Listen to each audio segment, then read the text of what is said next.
Salut les néo-autonomistes.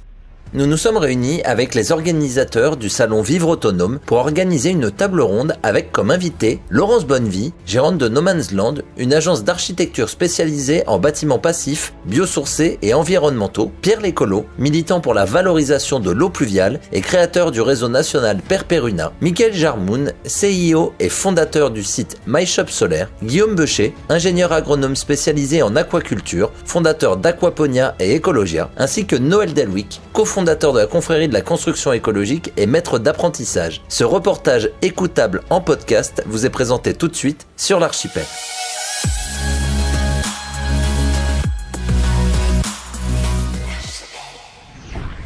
Salut les néo-autonomistes. Aujourd'hui, on fait une table ronde un peu spéciale. Nous sommes en association avec les organisateurs du salon Vivre Autonome. On est avec John. Je vous présenterai après les protagonistes. John, merci de nous recevoir. Avec plaisir. Avec plaisir. Ça fait la 3e année que je participe à votre salon. Je sais qu'il a énormément évolué de par tout ce qu'on a rencontré. Je ne vais pas réexpliquer aux gens ce qu'on a vécu ces 4 dernières années. Est-ce que tu peux nous expliquer comment vous est venue l'idée avec l'équipe de créer ce salon et quelle est ta vision entre la première édition et tout ce qu'on a vécu maintenant sur la nouvelle édition qu'on aura cette année? Alors tout d'abord, en 2018, on a créé un des premiers salons qui a été ce qui s'appelle aujourd'hui Survival Expo, qui est le salon du survivalisme en France, qui est un salon où on est censé parler, échanger sur l'autonomie dans toutes circonstances. Et une grande partie était ce qu'on appelle l'autonomie de la maison. Et suite au Covid, le Covid malheureusement qui est arrivé en France et dans tous les autres pays, on a voulu développer le salon Vivre Autonome, qui était en fait des thématiques abordées au sein du salon Survival Expo, qui était la maison. Aujourd'hui, on se concentre sur Vivre Autonome avec un salon qui est totalement séparé de Survival Expo. Et aujourd'hui, Vivre Autonome, c'est vraiment le salon dédié à la maison durable. On va se concentrer sur l'habitat, en gros deux schémas, qui va être l'habitat et l'autonomie quotidienne. Quand on parle de l'habitat, on va présenter tous les différents types de maisons qu'on peut y trouver, bioclimatique, maison passive, maison BBC, c'est BBC bâtiment basse consommation. On va avoir les isolants, les consommables, on va avoir les équipements, et puis après on va avoir énormément de conférences et aussi des formations sur comment construire sa propre maison, avoir des formations sur le net ou qu'on peut retrouver chez les personnes directement. Et à côté, après, le deuxième schéma va être l'autonomie quotidien. Donc quand on parle d'autonomie quotidien, ça ne va pas être toucher les produits biologiques, on va toucher ce qui va accompagner son autonomie chez soi. Ça va parler de l'énergie solaire, avec Michael qui nous en parlera tout à l'heure, qu'on va parler de la gestion de l'eau, on va voir ça avec Pierre qui est là. On va parler également de tout ce qui va être la dométique, c'est quand même un sujet qu'il faut de plus en plus aborder au sein d'une maison écologique ou autonome. Encore une fois, une maison autonome n'est pas forcément écologique, une maison écologique n'est pas forcément autonome. C'est pour ça qu'on a créé cet événement, pour pouvoir proposer un peu aux gens qui fassent leur propre schéma sur leur maison. Chaque personne n'a pas les mêmes idées, les mêmes façons de fonctionner. Et sur ce salon, le but, c'est de retrouver une personne qui souhaite avoir une maison isolée en paille, avoir un autre isolant. Chacun fait ce qu'il veut. Nous, on veut avoir des entreprises qui proposent tout ça. Et tu es en train de dire juste qu'il n'y a pas de manière parfaite de faire de l'autonomie. Exactement. Et qu'il y a une vision différente. Juste une petite question, c'est un truc tout bête, mais je sais que vous avez commencé avec Survival. Pourquoi vous avez commencé avec Survival et que maintenant, c'est vraiment pour toi, d'après toi et l'équipe, c'est 2 mondes différents. Pourquoi vous l'avez séparé, les salons, et avec Vivre Autonome? Bien sûr. Alors en fait, dans le survivalisme, ce qu'on recherche, c'est des gens qui vont être autonomes, encore une fois, dans toutes circonstances, mais on va intégrer de la prévention des risques. Aujourd'hui, ça va être des personnes qui veulent être indépendantes, qui ne veulent pas dépendre des lobbies qu'il y a aujourd'hui. Par exemple, on va parler des grandes entreprises, des grandes entreprises d'électricité. Les gens veulent être indépendants, ne veulent pas dépendre des grandes entreprises dans différents secteurs. Encore une fois, Vivre Autonome est à côté de Survival. Ils ont lieu en même temps, mais c'est 2 salons séparés. Vivre Autonome va vraiment répondre à l'habitat. Et on a créé cette édition-là parce qu'on voulait attirer une clientèle aussi très intéressée qui souvent se renseigne sur Internet. Sur Internet, on trouve de tout. et de n'importe quoi. Et des bonnes adresses. Et des bonnes adresses, bien évidemment. On trouve des très bonnes choses, mais on trouve aussi beaucoup de choses qui sont pas forcément des bonnes choses. Et c'est pour ça qu'on voulait faire un événement différent de survival, parce que aussi le survivalisme, les gens, ils ont des maisons, ce qu'on appelle une base autonome durable, mais une personne qui n'est pas forcément survivaliste ne va pas se sentir à l'aise forcément de venir sur Survival Expo parce que ça s'appelle Survival Expo. Et nous, on voulait montrer aussi, grâce à Vivre Autonome, qu'on est sur un salon dédié à l'habitat. Et en fait, c'est pour ça que ces salons vont très très bien ensemble également, parce que les survivalistes ou pas, on n'est pas forcément survivaliste quand on vient à Survival Expo, hein, ça touche tout le monde. C'est juste les thématiques abordées au sein du survivalisme qui est très très intéressante. Il y a tellement de thématiques à aborder que ces gens-là, venir sur Vivre Autonome a un intérêt énorme, dans le sens où quand on veut avoir des renseignements sur, encore une fois, sur type de maison, sur l'isolation que vous allez vouloir avoir, rencontrer des personnes aussi comme vous, comme ces gens autour de cette table, qui sont spécialisés dans ces secteurs, c'est que sur des événements comme Vivre Autonome ou Survival qu'on va pouvoir les rencontrer. Encore une fois, pour répondre finalement à cette question, pourquoi on a voulu séparer ? Pour que les gens arrivent dans leur univers qui leur convient, parce que quand on veut avoir une maison autonome, ça ne veut pas forcément dire qu'on a envie de se retrouver dans un salon Survival Expo où on va avoir des thématiques plus outdoor, alors que sur Vivre Autonome, on va avoir plus des architectes, on va avoir plusieurs entreprises qui sont présentes, et donc c'est bien de séparer un petit peu ces deux salons. Alors on commence la table ronde avec 3 grands pôles de l'autonomie et de la résilience. On a Mickaël. Mickaël, merci d'être là. Merci de nous recevoir. Merci. Tu représentes My Shop Solaire. Oui. Dis-moi si je dis une bêtise, parce que je connais un petit peu aussi des confrères chez What You Need. Vous proposez sur Internet des systèmes de kits qui permettent d'accompagner les personnes dans le développement d'une autonomie en énergie ou en solaire. Est-ce que c'est à peu près ça ? C'est exactement ça, sauf qu'on fait du sur-mesure. C'est-à-dire qu'en fait, on n'a pas d'offre standardisée parce que chacun a sa propre vision, ses propres besoins. Sa maison est située dans différents endroits en France, plus ou moins ensoleillés, ils consomment plus ou moins différemment. Ils sont soit seuls ou grandes familles. Donc en fait, on a un bureau d'études avec plusieurs ingénieurs qui font des dimensionnements sur mesure pour une maison, pour un camping-car, pour un bateau, pour un mobil-home, pour du pompage. Enfin, en gros, on s'adapte à tout. C'est varié. C'est varié, venez avec votre besoin, votre problématique, et on vous apporte une solution. Alors là, bon, il y a 2 confrères qu'on a déjà vus sur l'archipel. Je suis gaucher, je suis gaucher, donc je me dirige vers la première personne que j'ai présentée, Pierre Lécolo. Plus d'1 million de vues en 5 ans, 4 ans, presque maintenant. Ouais, déjà, oui, sur l'ensemble de tes vidéos. Tu es. Alors, si je peux te présenter. 3 ans. 3 ans. Ah ouais, en si peu de temps. Bah, tu vois, ça va beaucoup plus vite. 2020. 2020 seulement. Donc, oui. t'imagines l'explosion depuis. Donc, toi, alors si je peux bien te vendre, on va dire, ce serait un militant pour la consommation, la valorisation de l'eau pluviale. Est-ce que je te présente bien ? Ouais. Est-ce que tu peux juste un chouïa développer ce que tu fais ces dernières années et ce que tu fais déjà depuis quelques années ? Je suis à la fois militant et professionnel. Militant depuis 2006-2007 et professionnel depuis 2009. Et j'ai toujours autant mon âme militante que professionnelle. Et en fait, oui, ce que j'aime beaucoup, c'est informer, et, comme je dis souvent, informer et expliquer. Parce que c'est ce qui manque beaucoup en France, c'est de pouvoir expliquer les choses. Expliquer pourquoi ceci, expliquer comment cela. Et ouais, ce qui me plaît, ce qui me passionne, c'est justement de pouvoir répondre aux gens, aux diverses questions des gens, par l'explication et l'information précise. Et voilà, le centre de mon militantisme et de mon boulot professionnel, c'est la valorisation qualitative de l'eau de pluie, au-delà du quantitatif, qui est bien déjà, mais pour moi, c'est un peu ma devise depuis toujours. Récupérer, c'est bien, mais valoriser, c'est mieux. Donc voilà. Parce que je te connais, Pierre. Si je te lance, cette vidéo va durer 12 heures. Mais j'aimais bien, tu vois, on s'arrête sur valoriser, c'est... Non, comment t'as dit ? Récupérer, c'est bien, valoriser, c'est mieux. Et valoriser justement ce potentiel qualitatif qui est vraiment réel et qui est beaucoup, beaucoup trop négligé en France et au contraire, qui est plus discriminé qu'autre chose. Mais voilà, le potentiel qualitatif de l'eau de pluie est vraiment là et il mérite vraiment autre chose que ce qu'on lui réserve actuellement. Et j'essaye de contrebalancer un petit peu Il y a plus de 7 vidéos là-dessus. Si les personnes se disent, mais attends, dans le détail, qu'est-ce qu'il dit? Merci Pierre. Noël Delwick, j'allais dire Nono, tu vois, par habitude. Noël Delwick, 25 ans de valorisation de la construction écologique, pour reprendre un peu les termes. Il y a 25 ans, tu t'es lancé là-dedans. C'était un peu de la folie. Est-ce que tu peux expliquer un peu ce que tu as fait? Et après, on va détailler sur la suite de la table ronde. Il y a 25 ans, avec mon frère, on avait vraiment envie de faire un habitat naturel et écologique. Mais à l'époque, c'était vraiment une notion où les gens rigolaient beaucoup. On a eu beaucoup de discrimination, de mauvaises blagues. Voilà. Et aujourd'hui, on voit bien qu'après 25 ans, on est face à une nécessité de faire évoluer l'habitat. Et il y a la notion écologique de recyclage et il y a la notion naturelle.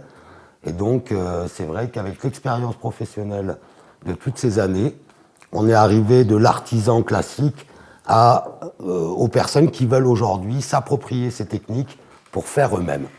Donc, on est en train d'affranchir le bâtiment pour permettre à beaucoup de gens de pouvoir rentrer dans leur construction, dans leur aménagement, dans leur faire évoluer le bâtiment vers quelque chose de performant, écologique et naturel. Parfait. Ben, vous savez quoi, messieurs, je saute tout de suite sur la première question.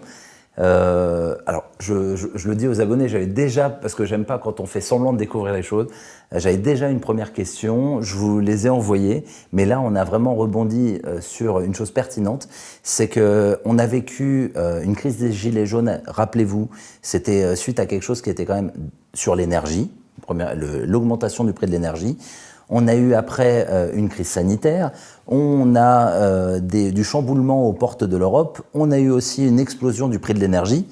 Ma première question, c'est parce que tous, vous avez commencé bien avant ça, bien avant 2017, et maintenant, je voudrais avoir votre retour en fait sur comment ça a été perçu au début, tu l'as plus ou moins dit Nono, comment c'était perçu au début et comment c'est compris actuellement.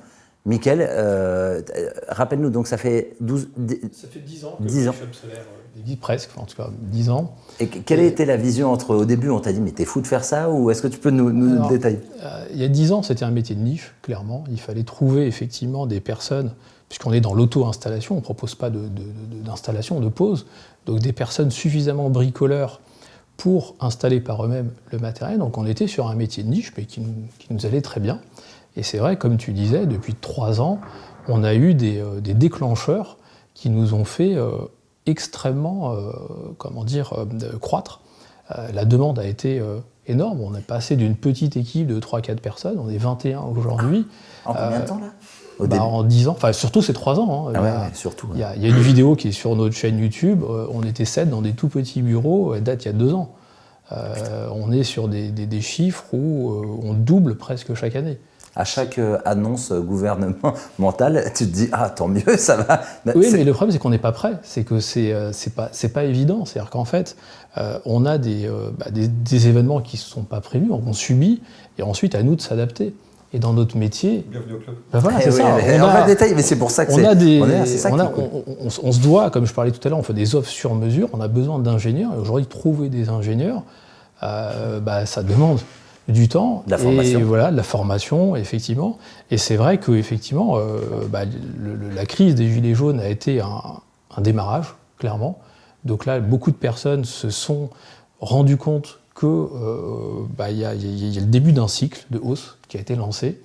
La crise Covid, ça a remis en cause énormément de choses. Beaucoup de personnes étaient essentiellement chez eux, ont voulu améliorer leur habitat. Ils ont eu le temps de penser, parce que c'est vrai que malheureusement, dans les grandes villes, on dit c'est métro, boulot, dodo, et en fait, on se rend pas compte. Là, ils ont pris le temps de prendre du recul, de penser différemment, et ils se sont équipés, en tout cas pour les précurseurs.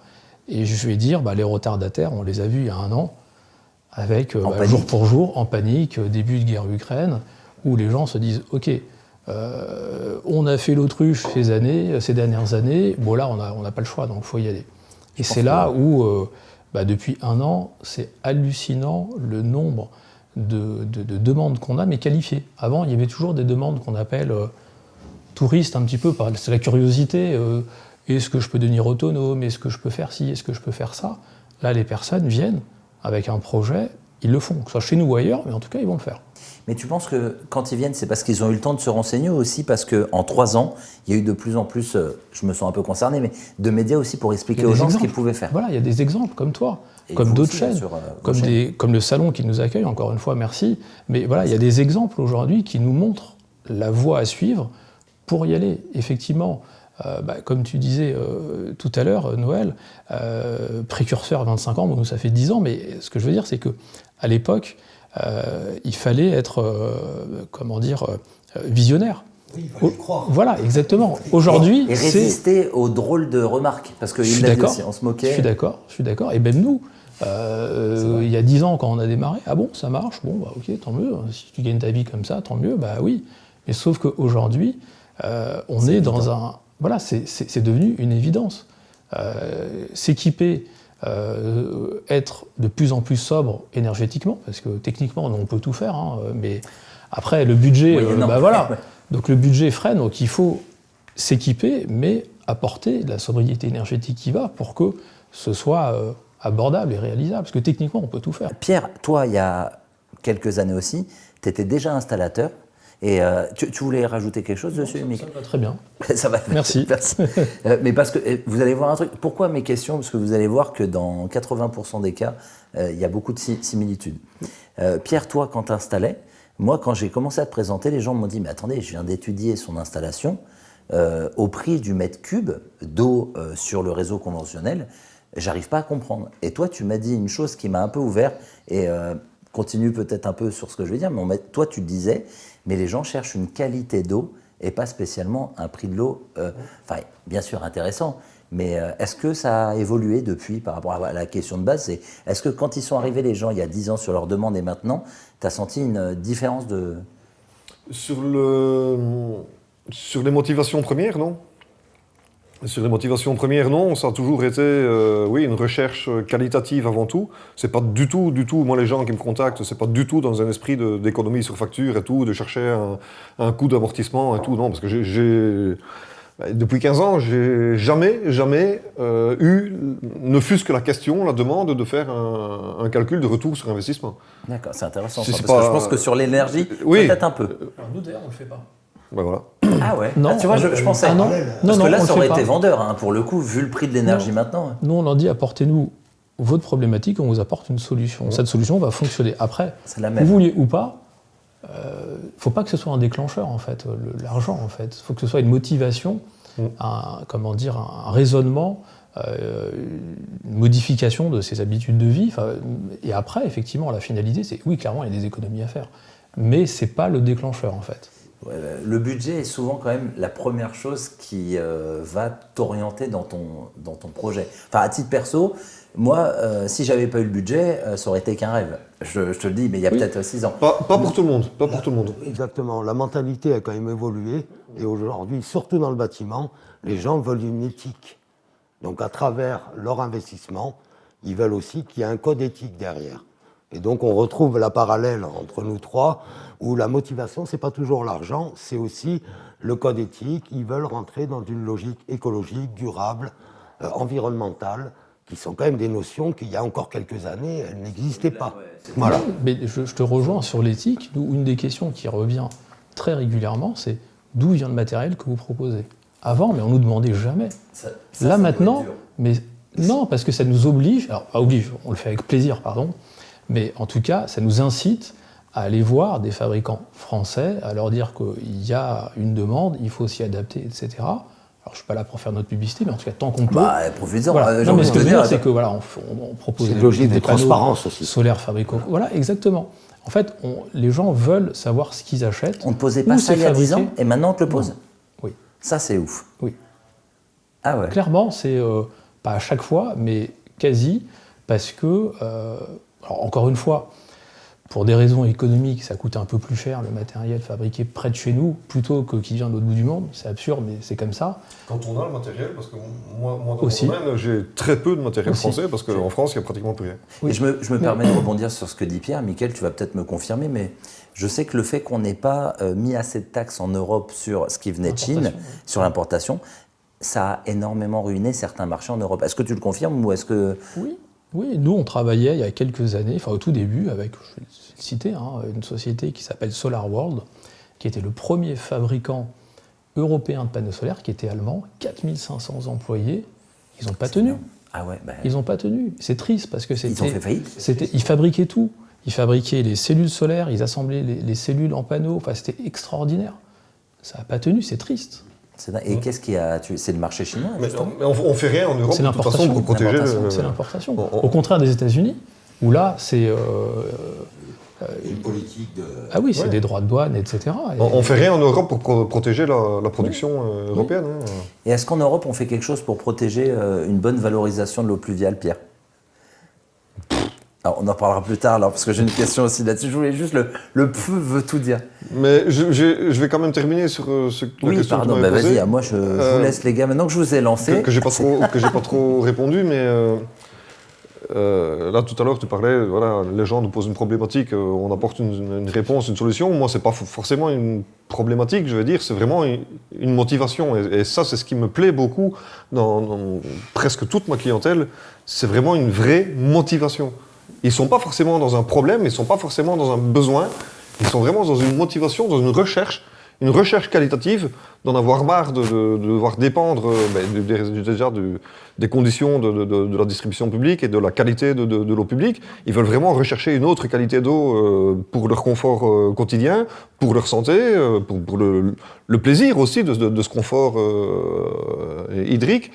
Mais c'est vrai que, oui, comme je disais tout à l'heure, je n'ai jamais eu une seule demande de faire un calcul de retour sur investissement. Et donc, je vous donnerai un petit exemple qui m'a été...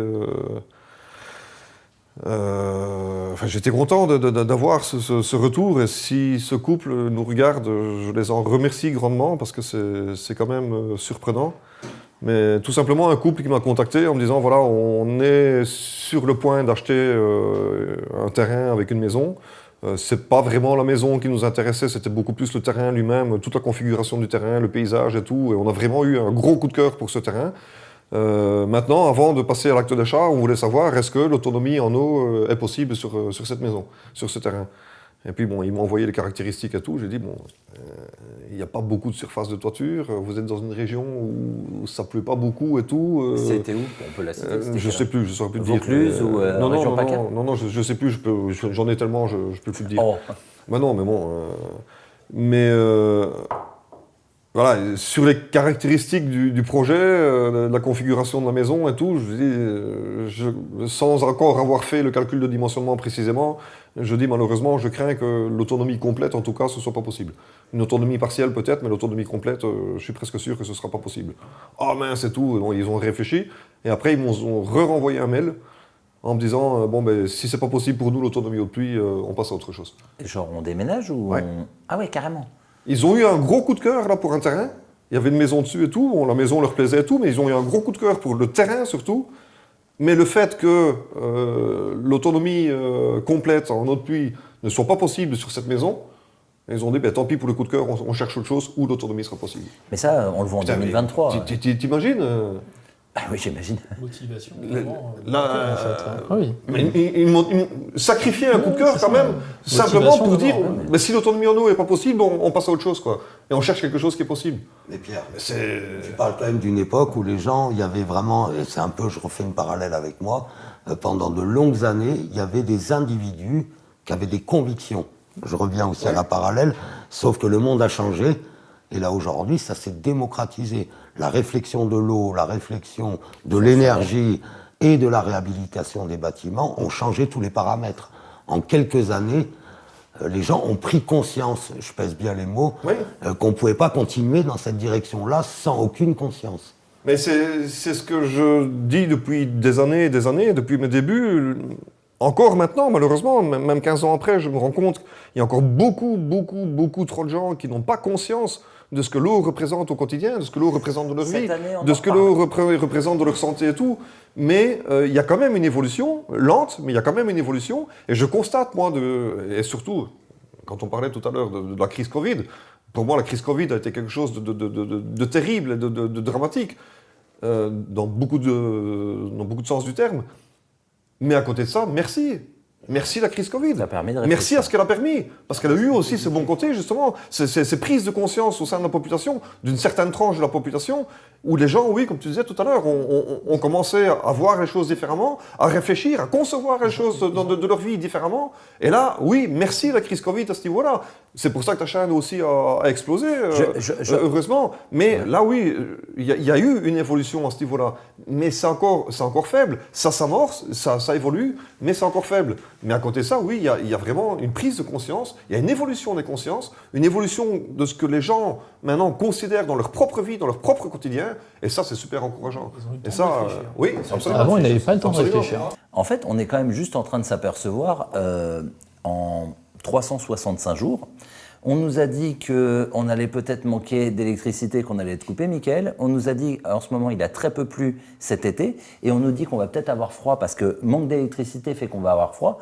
Tous les quatre, mais vous trois, la parallèle, c'est que c'est peut-être depuis quelques années, on nous parle de manque, et c'est peut-être ce qui motive les gens. Ils commencent à se dire manque égale oula, réfléchir réellement parce qu'il y a un problème.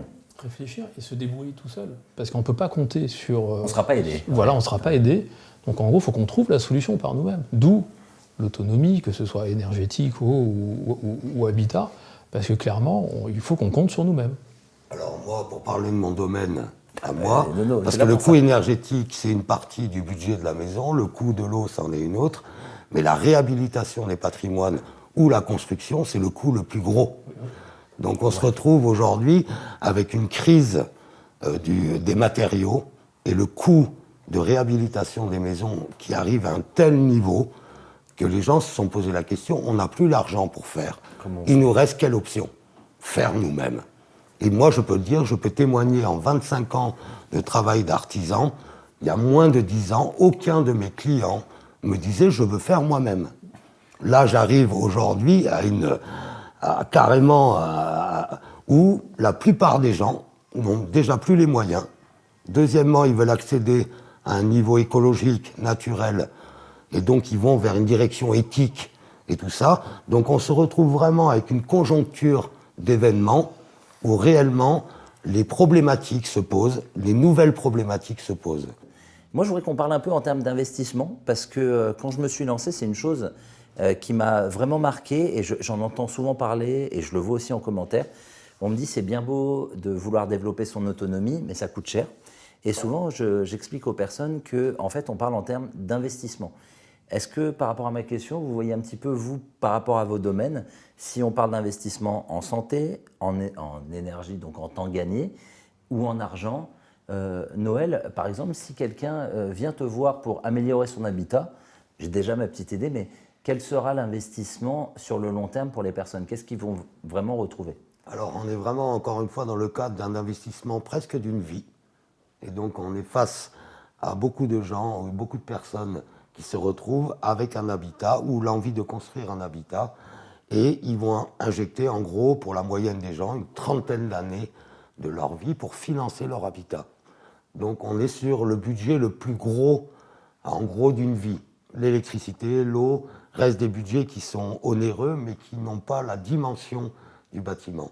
Donc moi, personnellement, depuis des années, je dis aux gens, faites attention, vous investissez pour une vie, et peut-être même pour plusieurs générations. Le monde d'aujourd'hui, en tout cas, je peux témoigner, c'est le monde de l'obsolescence et des lobbies. Donc la plupart des techniques du bâtiment sont des techniques qui vont être utilisées pour une vingtaine d'années, et au bout de 20 ans, on recommence. Mais au niveau mathématique... C'est pas easy, alors. C'est ce que j'appelle aussi les maisons monogénération.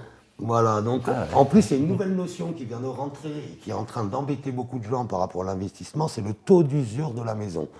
Donc les banquiers ont considéré que l'habitat durait tellement peu de temps que le temps qu'on le finance, il n'a plus de valeur. Donc dès que tu as fini de payer, ça vaut plus Eh rien. bien, ça veut dire qu'on est vraiment dans la pure obsolescence. Donc avant, on bâtissait pour X générations, les maisons étaient là pour durer... Je prends l'exemple des Romains, même 2000 ans après, on a toujours le résultat de leur travail et qui sont capables de durer encore dans le temps. Donc, moi vraiment, je mets en garde et j'arrête pas depuis des années de rappeler aux gens que si vous avez amené à investir des sommes colossales dans votre habitat, ben, ce serait bien de rentrer des paramètres intéressants. Ça veut dire dans le temps, plus Mais que déjà, dans les de 20 ans. construire un habitat durable, écologique. Bon, écologique, on en reparlera peut-être tout à l'heure, c'est une Oui, on notion va de en développer. recyclage et tout, mais surtout un habitat durable avec des notions d'économie d'énergie qui viennent de rentrer en paramètre. Donc là, cette fois-ci, on est face aux amis qui sont là, qui rentrent l'autre partie. Il y a l'habitat et il y a la consommation de la vie dans l'habitat. Messieurs, par rapport à ça, Mickaël, quand on fait un investissement chez toi, je sais que le point quand même qui est encore un petit peu gênant, c'est souvent les batteries. Oui. C'est combien de temps, si là par exemple on met un premier budget, pendant combien de temps on va pouvoir utiliser le matériel sans avoir à se dire voilà, il faut que je le remplace demain quoi. Alors, au niveau des batteries, il y a eu énormément d'évolutions, mais clairement, on peut être tranquille pendant 10 ans 10 ans. au minimum. Ok. Après, ça va dépendre de son utilisation, parce que une batterie, c'est inconsommable. Plus on la sollicite, plus vite il faut la remplacer. C'est le Donc, en nombre de fait, cycles, je crois. comme on dit. exactement. C'est comme je sais pas, un tonnerre d'imprimante. Il y a une durée de vie, plus on imprime, plus vite il faut la changer. Donc en fait, c'est vrai qu'il faut apporter aussi une modification de ces modes de vie pour être plus sobre énergétiquement, parce que nous, techniquement, on peut tout faire. On peut faire des installations à plusieurs dizaines de milliers d'euros, mais après, il n'y a pas vraiment de sens. Il vaut mieux qu'il y ait vraiment, voilà, qui est possible aussi, et réalisable, il faut aussi que ce soit les deux, c'est-à-dire effectivement quelque chose de raisonnable, mais aussi apporter une consommation raisonnable. Parce qu'aujourd'hui, être autonome, tu parlais d'investissement, c'est pas un investissement financier, en fait, c'est plus un investissement confort. Même encore actuellement, vu l'explosion du prix de l'énergie, tu vas pas me dire Alors, que les gens, là où, je me permets, mais là où avant les gens, ils se disaient, bon, je le rembourse entre 7 et 10 ans, maintenant ça doit être 3 ans. Hein. Oui, mais je pense qu'aujourd'hui, les personnes qui se rendent autonomes, c'est un choix de vie. C'est amener l'électricité là où il n'y en a pas, c'est être libre, de rien devoir à personne, Ça voilà, coûte cher. d'être vraiment libre, autonome, effectivement. Après, effectivement, oui, avec l'évolution, la performance des produits, les prix. Alors, c'est vrai que depuis un an, ils ont augmenté, mais ils avaient quand même beaucoup chuté ces 5 dernières années. Mais l'un dans l'autre, effectivement, la rentabilité, elle est là, ça c'est clair. Mais dans un choix autonome hors réseau électrique, ce qu'on appelle off-grid, c'est plus un choix de vie, alors qu'effectivement, on a notre partie, enfin notre pôle, notre activité qui est des maisons raccordées au réseau électrique, où là, on ne va pas mettre de batterie, en tout cas on peut, en cas de coupure, mais en tout Je cas... crois que c'est les batteries virtuelles. Ça me fait Oui. sourire, mais si tu veux, on peut le on développer, peut- mais ça me fait non, sourire. Alors, c'est un argument marketing. Nous, on ne le met pas en avant parce que c'est difficile à expliquer, c'est virtuel. Mais d'une manière générale, il y a aussi beaucoup de personnes qui viennent chercher un investissement financier. Et là, effectivement, les habitats raccordés au réseau, effectivement, on met des panneaux avec des onduleurs ou micro-onduleurs, peu importe, sans batterie. La journée, ça produit, ça réduit sa facture électrique. La rentabilité est bien plus rapide qu'être 100% autonome à cause des batteries, du renouvellement des batteries. Mais d'une manière générale, quand on est raccordé au réseau, c'est un investissement financier. Quand on est hors réseau, c'est un investissement confort en fait qu'on vient chercher. C'est un choix de vie, c'est une liberté de vie en fait. Mais on ne vit pas aussi confortablement que quand on appuie sur le bouton, on ne se pose pas la question quand on est au réseau, et que l'argent n'est pas un souci. Il y a des compromis à faire. En tout cas, si on veut rester sur un budget raisonnable, abordable, etc. Pas dans tous les cas. Justement, parlons de compromis, Pierre, quand quelqu'un fait un investissement chez toi, je sais qu'il y a des choses à changer niveau filtre, mais la grosse installation, la grosse boîte, si on peut dire, entre le stockage et tout, c'est un investissement sur combien d'années? Pour que les gens aient une notion. On passe par tes services, on installe une cuve avec une pompe qui remonte l'eau. Qu'est-ce qu'on change en premier? Bon, je pense les filtres. Qu'est-ce qu'il y a d'autre? Oui, les consommables, il y en a peu, parce que beaucoup de gens s'imaginent ou prétendent, les habituels détracteurs et tout, qui s'amusent et s'évertuent à prétendre que ça coûte la peau du cul et que c'est pas accessible à un particulier. Non, un peu pas du tout. Il y a le premier filtre, il se change pas, le deuxième, il se change pas, il se nettoie simplement. Le troisième, c'est juste une chaussette à changer qui coûte 28 € pour 5 chaussettes qu'on change, qu'on change tous les 4 à 6 mois. Donc, bon, ça va, ouais. Voilà. Hein, la cartouche charbon, c'est le plus gros du traitement. Là, c'est plus un traitement qu'une filtration. Un traitement naturel au charbon actif, c'est 96 € à l'année. Et le prix du stockage au mètre cube, tu as une idée ou pas? Je suis sûr que tu as déjà fait le calcul pour avoir une idée. Au mètre cube, combien ça coûte, par exemple, en cuve béton, 1 mètre cube, ou peut-être 10, je sais pas, tu as peut-être un référentiel pour que les personnes qui découvrent un peu tout ça puissent avoir une idée. Je calcule pas forcément comme ça au mètre cube. Bon, moi, la plupart des projets maintenant que j'accompagne, ça tourne souvent entre 20 et 40 mètres cubes. Donc c'est souvent des configurations 2, 3 ou 4 cuves de 10 000, ou 2 cuves de 15 000, ou 2 cuves de 20 000. Mais c'est souvent des configurations de 2 ou 3 ou 4 cuves de 10 000. Et une cuve de 10 000, comme ça, en béton, livré, il faut compter à peu près, ça dépend, tout dépend du fournisseur, mais En tout moyenne, dépend de la localisation aussi en France. Mais ça coûte grosso modo à peu près 2 500 € pour une cuve de 10 000. Pour 10 000, ok. Donc voilà, c'est 5 000 pour le stockage en 20 000 et 7 500 € pour du 30 mètres cubes, quoi. En moyenne, parce que je sais, c'est comme pour Mickaël, c'est vraiment du cas par cas, et comme Nono, hein, pour la construction, c'est du cas par cas. Quelqu'un qui a 20 mètres cubes, donc qui a 2 cuves de 10 000, combien de personnes à l'année peuvent vivre dessus Tu vas me dire, ça dépend sûrement de la région, Oui, c'est peut-être une question trop ouverte. Non, mais c'est une question à laquelle je n'ai pas réponse, parce que je ne veux pas répondre, parce que pour un calcul de dimensionnement, c'est pareil. Je ne prends jamais en considération le nombre de personnes qu'il y a dans le foyer. Je m'en fous du nombre de personnes. Moi, ce qui m'importe, c'est la consommation. Ok. Quelle est la Eh oui. consommation du ménage Pareil, réel? je présume. Et tu peux avoir un couple quelque part qui consomme autant et qui consomme peut-être plus que les voisins où ils sont 4 personnes. Donc le nombre de personnes, je m'en fous. Moi, ce qui m'intéresse, c'est la consommation précise. Je vais me permettre d'être un peu piquant, mais un président a dit que quand on vivait de manière plus basse, on était amiche à 4. Je présume que quelqu'un qui n'a pas un point de chauffage électrique, si je dis une bêtise, Mickaël, Nono, quelqu'un qui est bien isolé, on n'est pas dans les mêmes paramètres, parce que allez-y. les amis sont basés sur la consommation. Moi, je vais donner des notions quand même, en revenant un peu dans l'histoire. Pendant les 50 dernières années, ou même les 70, on a créé des passoires thermiques parce qu'on avait l'énergie quasiment gratuite. Là, les paramètres ont tellement changé et aujourd'hui, ce genre d'habitat sont des problématiques. Parce qu'en réalité, pour les rendre performants maintenant, c'est quasiment le coût réel de leur construction. On est obligé de la remettre pour pouvoir avoir une performance thermique et isolation. Moi, je répète à tout le monde des notions simples. C'est comme la consommation. Réduisez la taille de votre habitat. Parce que le coût des travaux est lié à la surface de mètres carrés qu'on veut habiter. Le chauffage est lié à ça et la consommation de l'eau, c'est plus personnel. Mais au niveau énergétique, donc si vous voulez rester dans une démarche écologique, la première pour moi, c'est déjà avant de prélever des ressources pour créer des nouvelles maisons, ce serait bien déjà de réhabiliter celles qui sont déjà là. Déjà existant. Ouais. Alors c'est plus facile pour le bâtiment ancien, on pourra en parler après, parce que les anciens avaient déjà une logique de durabilité. Que le problème depuis les 30 Glorieuses, c'est qu'on a vraiment créé de l'habitat précaire. Précaire dans tout son sens. Voilà. Donc, si je dois donner un exemple, réduisez la taille de l'habitat et mettez réellement de l'énergie dans la performance du bâtiment à être le moins. On parle de la maison BBC, ça c'est pas... Mais au moins, aller dans une direction réelle de réduire notre consommation. Parce qu'on veut toujours consommer plus, mais en réalité, on est dans le même procédé de là.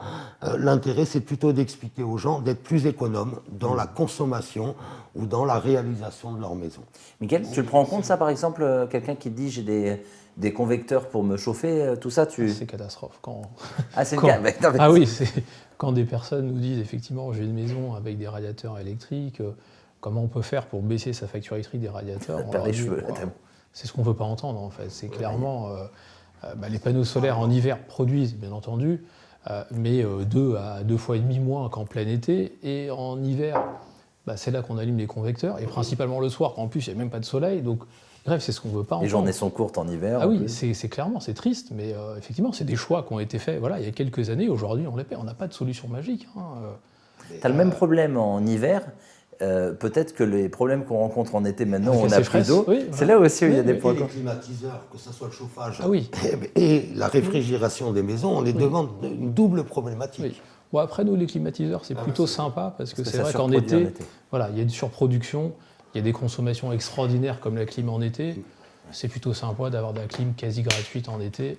Voilà. Mais c'est vrai que nous, c'est plutôt l'hiver, le radiateur électrique, c'est ce qu'on ne veut pas entendre. Dès qu'on a ça, dès qu'on voit un dimensionnement à faire, on se dit, bon, bah, on n'a pas de solution miracle, hein, on ne va pas annoncer la bonne nouvelle, hein, c'est clair. Hein. J'aime bien confronter, vas-y Pierre, mais j'aime bien confronter parce qu'on est quand même dans, parfois, par rapport à la périodicité, par rapport à quand on lance soit l'électricité, soit on consomme, vous êtes quand même, il y a toujours un moment, j'ai l'impression, même sûrement dans le bâtiment, il y a un moment où il faut quand même gérer et c'est pas facile. Mais moi, j'abonde complètement dans le sens de Nono aussi, pour mon domaine.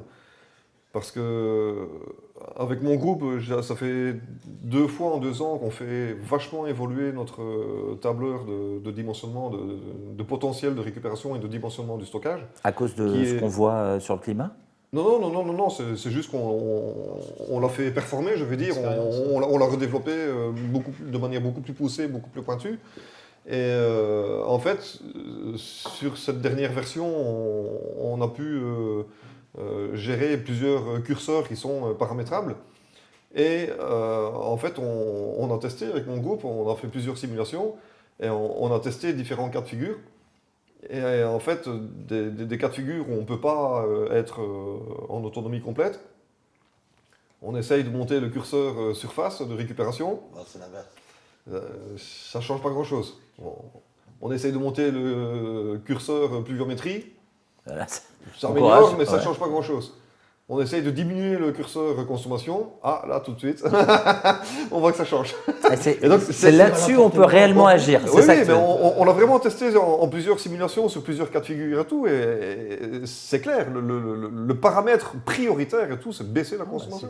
La meilleure énergie, c'est celle qu'on ne consomme pas. Je pense qu'on est tous les cas d'accord. Ou le proverbe, un sou non dépensé est un sou économisé. C'est la même chose. C'est des questions de bon sens. Mais comme on dit aussi, il ne faut pas investir sur le chauffage, il faut d'abord investir sur l'isolation en priorité, avant le chauffage. Mais voilà, oui, baisser la consommation en eau, évidemment, ça peut aussi passer par les toilettes sèches. Donc réfléchissez aussi à ça, parce que c'est un impact et un enjeu bien plus important que ce qu'on peut le croire au premier abord. Et j'inviterai les gens aussi à se renseigner aussi, par exemple, ça c'est ce que Joseph Orzag a beaucoup développé aussi. Pour mettre à penser. Dans son pays natal en Hongrie, qu'il a beaucoup développé là-bas aussi, c'est le thermocompost. Le thermocompost, tapez simplement ici sur Internet, vous tapez simplement compost de broussailles de Jean Pain, donc Jean Pain, P-A-I-N. Énorme. Et ça, personne ne veut en parler parce que ça dérange beaucoup d'intérêt aussi. Mais renseignez-vous sur ce thermocompost aussi. La méthode Jean Pain. Oui, le compost de broussailles de Jean Pain et tout, vous allez voir. Mais c'est une autre manière de voir les choses aussi, de réfléchir l'énergie aussi et tout. Pour ceux qui peuvent, évidemment, parce que ça nécessite aussi des moyens, des conditions particulières. Mais voilà, il y a des choses comme ça. Moi, je pense qu'à l'origine, et si j'ai bien un conseil à donner, de toute façon, la réflexion sur la consommation, en fait, on est maître de notre consommation. Et en réalité, si on veut réellement faire évoluer tout ça, on doit réfléchir avec un aspect de conscience, ce qu'on a vraiment besoin, quelles sont les nécessités et quels sont tous les superflus. Et les choses. Être autonome, on se fixe soi-même ses règles du jeu. Mais t'as pas le choix quand tu es hors réseau. Oui, voilà. Les règles du jeu, c'est facile hors réseau, c'est facile. Oui. Mais on parle bien de tous les gens qui sont autres. Et je reviens à mon domaine. Dans la conception des maisons, on doit concevoir aujourd'hui des maisons qui sont beaucoup plus performantes et qui englobent en réalité beaucoup plus de paramètres que n'avaient les autres, les anciens. N'avaient de paramètres à régler. Je prends l'exemple, les maisons anciennes, les gens consommaient du bois et ils brûlaient 30 terres de bois.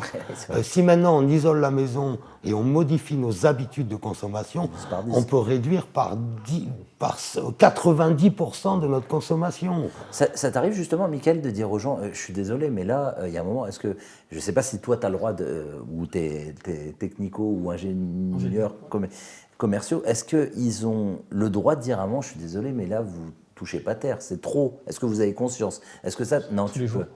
Ah, tu le dis tous les jours. Vous permettez... Non, parce que je pense qu'il y a des gens, ils n'ont pas conscience, en fait. Oui, tous les jours.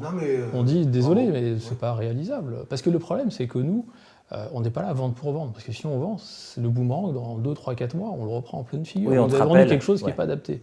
On ne peut pas, on n'a pas le temps à perdre. Comme on disait, voilà, depuis le Covid, il y a une demande énorme. On n'a pas le temps à perdre avec des demandes farfelues. Désolé de dire ça, mais on ne peut pas. Tant mieux, mais... On peut pas. Il vaut mieux dire poliment, avec pas mal de diplomatie. Non, mais évidemment. C'est pas réalisable, revoyez votre projet, revenez nous voir. Mais dans la réalité, nous, on veut passer à un projet viable, auquel on y croit, auquel on va apporter vraiment notre savoir. Mais on ne peut pas faire des devis sur devis sur devis. Et on sait dès le départ que ce n'est pas réaliste. Aucun Même pour intérêt. toi, monopoliser une personne pour expliquer ce qui a mal été raconté au début, avant de proposer un kit, ça te fait perdre du temps et de l'argent, je présume. Alors, aussi. si je peux me permettre, c'est quand même de moins en moins. Parce qu'il y a beaucoup aujourd'hui d'exemples, comme toi, comme d'autres chaînes, comme de salons, encore une fois, Vivre Autonome, qui apportent des exemples, qui apportent des choses, de la pédagogie, des choses qu'on peut faire, comme on parle depuis tout à l'heure, des compromis qu'il faut qu'on fasse. Donc effectivement, il y a de plus en plus de personnes qui arrivent plus qualifiées qu'il y a 10 ans quand on a commencé. Mais, encore une fois, tous les jours, on doit faire le tri entre la demande idéaliste, mais pas réaliste. On a deux nouveaux interlocuteurs qui viennent de nous rejoindre. Laurence, tu es, bonjour, tu es architecte spécialisé en maisons passives et paille, tu me disais. Et on a Guillaume Beucher. Laurence, est-ce que tu peux te présenter un petit peu plus pour que les personnes sachent ce que tu fais, s'il te plaît? Bien, je suis architecte, donc je travaille donc en région parisienne et en Bretagne, et on travaille essentiellement sur des maisons passives ou des bâtiments passifs, et si possible biosourcés. Et le produit qu'on a trouvé le plus intéressant à travailler, puisque justement c'est un produit brut, c'est la paille, et on peut arriver à en faire des bâtiments, donc à s'en servir comme isolation, ou également en structurel, puisqu'on peut arriver à même construire des bâtiments donc en paille porteuse. Voilà. Et donc le principe, c'est de rester en habitat passif. Donc l'habitat passif étant un habitat, enfin pas forcément un habitat d'ailleurs, puisque ça peut être du tertiaire, une construction très isolée, très bien ventilée avec une double flux, étanche à l'air, puisque ça permet de récupérer les calories de l'air qu'on va extraire de la maison. Et à partir du moment où on a extrait que du chaud, on arrive à récupérer ces calories pour les réinsérer. Alors, elles se réinsèrent d'ailleurs toutes seules, puisqu'en fait les flux font que la chaleur re-rentre, enfin le chaud va vers le froid, donc re-rentre par le biais des petites alvéoles. Et donc ça permet d'avoir de l'air neuf qui est préchauffé. Et donc on récupère cette énergie-là, on utilise l'énergie solaire. Et donc le principe, c'est d'essayer de limiter au maximum les besoins en chauffage, puisque c'est vraiment l'essentiel du travail de la maison passive. Et à partir du moment où on a réduit au maximum le chauffage, du coup on peut tendre à quelque chose de positif avec des apports, avec notamment des systèmes qui vont permettre de pouvoir produire de l'énergie.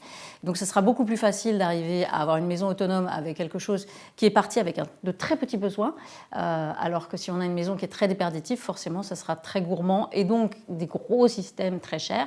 Donc, il vaut mieux arriver à réduire les besoins. Et ce qu'il faut savoir surtout, et peut-être c'est l'essentiel pour des gens qui veulent faire de la maison individuelle, c'est que c'est un label au départ qui a été conçu il y a plus de 30 ans et qui est orienté vers le confort. Donc, on essaye de limiter les consommations tout en essayant d'avoir un confort qui est encore plus grand que dans la maison actuelle réglementaire. Voilà, en gros, très vite résumé, le principe du passif. En fait, si je comprends bien, une fois qu'on est passé par tes conseils, c'est du pain béni pour toi, Michael, parce qu'on gagne quand même beaucoup d'énergie. Effectivement, si les besoins sont moindres, effectivement, ce sera encore plus simple de dimensionner du matériel et d'avoir un budget raisonnable et donc forcément plus réalisable. Donc oui, effectivement, c'est une demande bien plus qualifiée, en tout cas bien conditionnée sur la sobriété énergétique, de manière à ce que ce soit d'autant plus réalisable avec le matériel qu'on a, avec un prix tout à fait réalisable et abordable. Il y a encore des raccords entre les personnages à chaque fois et entre les fonctions de chacun. Guillaume Beucher. Guillaume, bonjour. Guillaume, ça fait des années qu'on me dit qu'il faudrait que tu parles d'aquaponie. J'ai malheureusement pas eu au cours de mes visites partout en France. Non, mais ça y est, le rendez-vous est pris. Nous voilà. Oui, déjà. Est-ce que tu peux, parce que c'est vrai qu'aquaponie, je pense encore maintenant, les gens ne savent pas spécialement. Tu peux te présenter, nous dire un petit peu ce que tu as fait comme formation et ce que tu proposes aussi et qu'est-ce que l'aquaponie? Il y a beaucoup de questions en une, mais n'hésite pas à te. Bon, à alors présenter. déjà, si je dois reprendre là-bas, si je dois me présenter et qu'on comprenne comment je suis arrivé là-dedans et tout ça, c'est que donc je suis Mayennais, beau petit département que personne ne connaît, mais magnifique département. Donc en fait, là-bas, on y a monté avec mon meilleur ami d'enfance un projet qui s'appelle Ecologia, qui a visé, et qui vise toujours, hein, puisque c'est d'actualité, à réhabiliter un ancien site industriel qui était un site de production de chaux, donc le plus gros site de production de chaux d'une grosse partie du 19e français. Okay. Et donc on a racheté ce site qui fait presque une centaine d'hectares. Et l'idée, c'est que de manière très communautaire et très axée sur le partenariat et le travailler ensemble et vivre ensemble, l'idée, c'était de réhabiliter de manière écologique le site pour l'ouvrir au public, avec une finalité donc touristique. Donc en Mayenne, le tourisme, n'empêche que c'était quand même l'idée de départ, et avec l'idée de se dire qu'il fallait que ça soit écologique, touristique, à vocation pédagogique. Donc aujourd'hui, le site Ecologia, maintenant, ça fait 12 ans qu'il est ouvert au public. 12 ans déjà. On a un site qui est en grande partie rénové, réhabilité. Et l'idée, c'est qu'on peut accueillir donc tout type d'événements, tout type de personnes, de la personne qui veut dormir dans une cabane insolite. On était les premiers en France à proposer, par exemple, des cabanes flottantes insolites complètement autoconstruites. Et l'idée, c'était qu'on a ce côté-là un peu, je viens en week-end ou je viens en famille passer sur la route des vacances vers la Bretagne quand on arrive de Paris. Et aussi le côté, je fais aussi des choses un peu plus grandes, donc des séminaires d'entreprise, des mariages, qui sont aujourd'hui notre cœur d'activité. Donc on accueille tout type d'événements de toute taille. Et l'idée, c'est qu'à chaque fois, c'est avec la philosophie de se dire, si on pouvait inculquer inciter quelque chose, mettre une petite graine, j'aime bien l'image de la graine, dans votre tête, qui germe, lors de la visite, qui germe et qui propose, enfin qui se disent, tiens, je ferai plus attention à l'eau, je ferai plus attention à l'électricité, on parlait d'isolation, on parlait, enfin bref, réfléchir au fait qu'on vit dans un environnement dont il faut prendre soin, ça c'était l'idée. Donc tout sur Ecologia a été pensé comme ça, que ce soit de la réhabilitation donc, des bâtiments, l'intégration de la biodiversité à tous les niveaux, le fait qu'on est en phytoépuration depuis très longtemps, etc., etc. Et donc l'idée c'est, depuis le début, parce qu'en fait, je ne l'ai pas dit, mais du coup à titre personnel, moi je suis ingénieur agronome de l'Institut de Paris-Grignon qui est vraiment spécialisé en aquaculture, tout ce qui se passe dans l'eau. C'est ça qui m'intéresse. Et en gros, depuis mes années à l'agro, donc d'avant 2000, donc on vieillit, hein, l'idée c'est que je me suis retrouvé, quand j'étais à l'agro, à entendre parler d'un système qui m'a vraiment énormément séduit, qui était le fait de pouvoir faire de la culture de poissons, mais en traitant ce qui pour moi était vraiment problématique, les déchets, les effluents d'élevage. Et en faisant quelque chose qui était en plus productif et qui apportait de la protéine végétale. Donc en l'occurrence, on pense tout de suite salade, tomate, etc. Et moi, j'avais trouvé ça absolument fantastique. Et donc depuis ce jour-là, j'avais toujours dit que le jour où on montrait avec Vincent, mon meilleur ami, ce projet Ecologia, on y intégrerait l'aquaponie.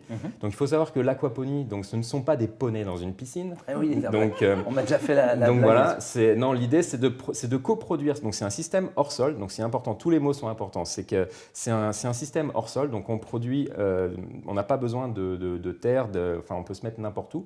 On a une double production de protéines végétales et de protéines animales, donc il y a bien une visée de produire de la nourriture. Et l'idée, c'est qu'on économise énormément d'eau, on économise énormément d'énergie quand c'est bien monté. Et on économise beaucoup d'intrants, puisque du coup, on n'a plus besoin d'amener d'engrais aux plantes, puisque le principe, c'est que les déchets des poissons deviennent les engrais des plantes.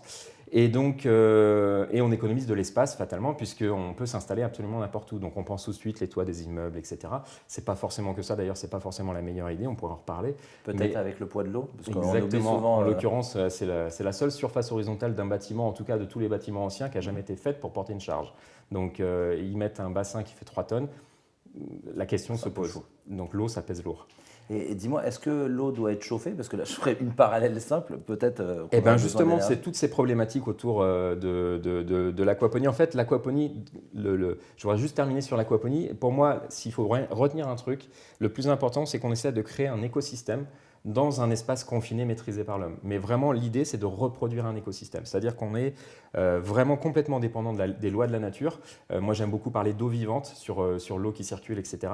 C'est-à-dire qu'il y a un maillon de la chaîne qu'il ne faut pas oublier, c'est le microbiote, c'est tout ce qui est bactérien, champignons, etc., qui est en fait la pierre angulaire de tout le système. Et c'est en gros la pierre angulaire sur laquelle on connaît le moins de choses et sûr. qui est celle qui faisait le plus peur, il fallait tout désinfecter, etc. Et qui vient un peu casser le principe productif qu'on avait par exemple en hydroponie classique ou en aquaculture classique où les germes, il faut les éliminer.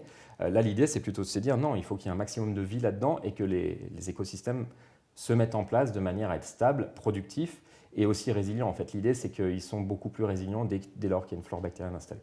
Donc ça, c'est l'aquaponie.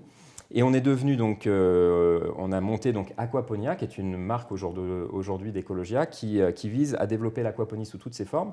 Il faut savoir qu'en 2010, vous tapiez aquaponie IE sur Internet, il n'y avait rien qui sortait, ça n'existait pas. Donc c'est vraiment quelque chose d'extrêmement nouveau qui est arrivé en France dans 2012 à peu près. Reprends-moi si je dis une bêtise, mais je crois que c'était des manières de cultiver asiatiques. Alors ça, il y a toute une part de fantasme et de folklore autour de l'aquaponie. Et effectivement, je me suis fait avoir là. Non, pas du tout. Tu as raison quand tu mentionnes le fait que c'est très très inspiré de ce qu'on appelle la rizipisciculture. Donc en gros, c'est les rizières qui sont en Chine, etc. Il faut savoir que la Chine, c'est le plus gros écrasant producteur aquacole du monde et c'est ceux qui ont la plus vieille histoire d'aquaculture. Donc je veux dire, les Chinois on a tout appris d'eux en fait au départ. Bon, on est évidemment beaucoup plus maintenant, tout le monde s'est développé. Mais ce que je veux dire, c'est que la Chine reste à 80% le plus gros producteur aquacole du monde. Donc c'est quand même pas rien. Mais effectivement, il y a la rizipisciculture, il y a aussi il y a plein de choses autour de, ça viendrait des Aztèques, autour de Mexico et de ce qu'on appelle les Chinampas, ou ça viendrait aussi des jardins suspendus de Babylone, dans l'ancien. On va plus loin voilà, là. où du coup, ça serait Babylone, c'était forcément de l'aquaponie. Et d'ailleurs, pour la petite histoire, sur Ecologia, on a pris le pari de recréer les jardins suspendus aquaponiques de Babylone de manière participative. C'est juste un chantier gigantesque qu'on a lancé et qui fait que tous les gens qui passent sur Ecologia peuvent... Bon, on en reparlera. Ça, c'est vraiment un petit sujet à part entière. Mais donc, du coup, l'aquaponie sur Ecologia, c'est ça, c'est le fait de développer cette technique, donc de la vulgariser, parce que c'est d'abord ça, la vulgariser. Et ensuite, on a créé donc une école. On est aujourd'hui la seule école en France qui délivre des titres d'État en aquaponie. On a fait reconnaître les métiers de l'aquaponie auprès des instances de l'État. Et l'idée, c'est qu'aujourd'hui, on a deux types, on va dire, de gens qui s'intéressent à l'aquaponie. On va avoir d'une part ce que j'appelle moi l'aquaponie domestique à visée résiliente. Donc, c'est vraiment les gens qui veulent faire ça chez eux. Et qui veulent bac pour commencer, sûrement, c'est faisable. Alors, on pourra en reparler de la taille des bacs, etc. Bien sûr, mais en gros, l'idée, c'est de se dire, je produis moi-même une partie de mes légumes, une partie de mes protéines animales, du coup de source poisson. Et il y a de l'autre côté ceux qui ont une visée plutôt de production commerciale. Donc là, l'objectif, c'est de vendre ces produits. Et ça peut être de très petite échelle jusqu'à des très grandes échelles industrielles. Et donc ça, c'est en train de se mettre en place. Et quand je dis que ça est en train de se mettre en place, c'est pas qu'en France, c'est à l'échelle mondiale. C'est-à-dire qu'aujourd'hui, l'aquaponie est en pleine explosion à l'échelle mondiale. Donc il y a vraiment, on est dedans. Je ne pensais pas que c'était autant développé. Justement, je rebondis là-dessus pour la suite des questions. Laurence et messieurs, je voudrais savoir, est-ce que dans vos domaines, tu l'as déjà avancé un petit peu Guillaume, est-ce que dans vos domaines, pour les jeunes générations ou les personnes en reconversion, parce qu'au début de la table ronde, on en parlait avec Mickaël et avec Nono et avec Pierre, on parlait qu'il y a des gens qui ont réfléchi quand même avec tout ce qu'on a traversé. On a traversé des événements plutôt qui amenaient à la réflexion, Covid, crise des gilets jaunes, problème d'énergie et tout. Est-ce qu'on peut donner pour les personnes qui seraient en reconversion et pour les jeunes générations des formations? Comment on se forme pour faire ce que tu fais, Laurence? Alors, il y a plusieurs lignes, puisque le passif, c'est une chose, et puis, par exemple, la paille, c'en est une autre. Donc, il y a des formations qui sont des formations qualifiantes qui permettent justement, alors sur des temps courts, donc de 10 jours pour le passif ou de 5 jours pour la paille. Et donc, on peut arriver à avoir quand même une très bonne vision dans ces formations-là. La formation, par exemple, CEPH en passif, est une formation de 10 jours qui s'adresse surtout à des professionnels. Il y a quand même un peu de calcul, puisqu'en fait, quand on parle de passif, en fait, on parle de thermique et on parle de calcul physique. Donc, forcément, on manipule des chiffres. Voilà. Et alors, c'est quand même je vais rester sur des choses compréhensibles. par tout le monde, c'est-à-dire que c'est vraiment des additions, des divisions, des multiplications. Il n'y a pas d'intégrale, il n'y a pas de rien de très très compliqué. En fait, ça reste quand même assez basique, puisque finalement, un bilan thermique d'un bâtiment, c'est des additions et des soustractions. Donc voilà, je pense que ça. Oui, non, ça rassure. Faut franchir le pas pour plus avoir peur.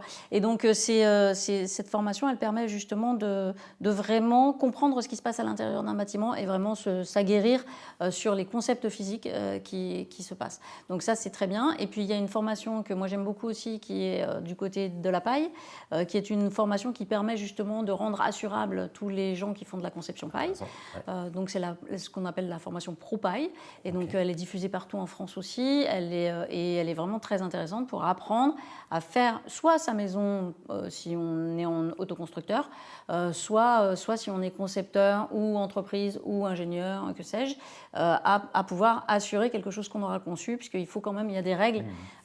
C'est pas parce qu'on construit avec un matériau qui est non industriel qu'il n'y a pas des règles extrêmement précises, puisque justement, ils ont fait le réseau de la paille, en fait, a beaucoup travaillé pour rendre des règles professionnelles qui soient totalement assurées, enfin, qui permettent d'être validées par des assureurs. Donc, c'est extrêmement important, et donc il faut suivre ces règles pour pouvoir assurer sa maison. Donc, c'est rassurant. C'est tout à fait rassurant, voilà, exactement. Mais tu parlais en jours. Imaginons un jeune qui a 15, 20 ans, s'il veut prendre des études supérieures, c'est quoi? C'est alors là, thermicien, comment on fait? Surtout sur la partie passive. C'est un petit peu compliqué. Tout dépend ce qui plaît à la personne, puisqu'en fait, on peut être architecte et faire du passif, et on peut être thermicien et faire du passif. Et puis, on peut être thermicien et architecte et absolument pas faire de passif. Oui, donc, c'est vraiment, en fait, il y a le métier qu'on veut faire, et après, il y a la façon de le pratiquer. Donc, si on veut, on peut très bien aimer faire de l'architecture, vouloir s'intéresser à faire des bâtiments extrêmement beaux, des objets d'art, et puis il y a d'autres gens qui vont être un peu plus techniciens dans l'âme et qui vont avoir envie de justement rendre l'objet extrêmement performant. Ceux-là, ils auront peut-être effectivement un petit attachement et pourtant, Dieu sait, moi, j'étais absolument pas orientée sur le technique quand j'ai commencé mes études. Mais voilà, moi, c'est très tardivement où je me suis dit, mais c'est absolument génial, comment se fait-il qu'on ne le pratique pas tout le temps? Et donc, c'est comme ça, en fait, et je me suis rendu compte par là que c'était, en fait, finalement très simple, ou en tout cas pas si compliqué qu'il n'y paraissait. Donc, ça, c'est accessible. Donc après, le chemin, c'est quand on veut être un professionnel, c'est soit d'être architecte d'abord, ou thermicien, ou quelque chose comme ça. Et puis après, de se dire, je me spécialise dans ce domaine-là. Et c'est là où, en fait, on a des formations qui sont quand même à des niveaux un peu... Puisque, par exemple, faire une formation CEPH, donc, qui apprend le passif, si on n'a pas les règles de base pour la construction, ça ne sert à rien d'apprendre à faire des détails si on ne sait pas construire la maison. Donc, il faut des bases quand même. Donc, il faut les bases. C'est l'équivalent quoi? Excuse-moi, c'est bac plus 2, 3, 4 Archi, c'est bac plus 5 minimum, bac plus okay. Le diplôme.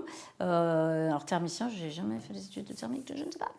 Archi, bac plus 5. Pareil, bac plus 5, c'est voilà. Ouais. Est-ce qu'il y a un rapport aussi? Il faut être bac plus 5, par exemple, pour toi, Mickaël, quelqu'un qui voudrait conseiller des personnes qui appellent. C'est technico-commercial, je pense Alors commercial, non, sinon on embaucherait dans les écoles de commerce. On embauche dans les écoles d'ingénieurs, donc en fait c'est plutôt des techniciens. Et c'est vrai qu'aujourd'hui, pour la jeune génération, il y a de nombreuses écoles, parce que ça fait 10 ans qu'on existe. Tu peux les citer, voilà, n'hésite pas. On collabore avec le CE, avec Supélec, et c'est vrai que j'encourage vraiment la jeune génération qui cherche quel métier faire. On est aujourd'hui clairement dans un métier d'avenir. Ça embauche pour tous les trois, juste pour rassurer les personnes? Nous, clairement, on est en forte augmentation, mais on cherche à chaque fois du personnel. C'est pour ça qu'on collabore.